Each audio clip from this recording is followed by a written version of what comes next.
Yun, sa mga tropa natin dyan na may EXO, pure EXO na female na gustong ipa-stud, tara, usap tayo. At meron tayong EXO male dito ngayon, matured na yan, ready to stud na yan. At kinukondisyon lang natin dahil kararating lang sa atin yan.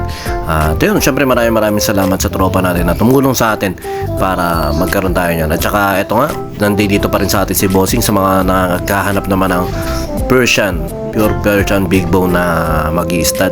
Napakasolid magbigay na anak yan. 6 hanggang 7 karaniwan binibigay na anak yan. Nakita mo naman yung pogi na to. Yan nga pala si Frank. Yan, napaka-solid yan. At saka marami tayong bagong kitten dito, mga kuting na mga March yun, pwede nang i-out. Kaya sa mga tropa natin dyan naghahanap ng babies o maalagaan, PM lang kayo sa akin. Maraming salamat.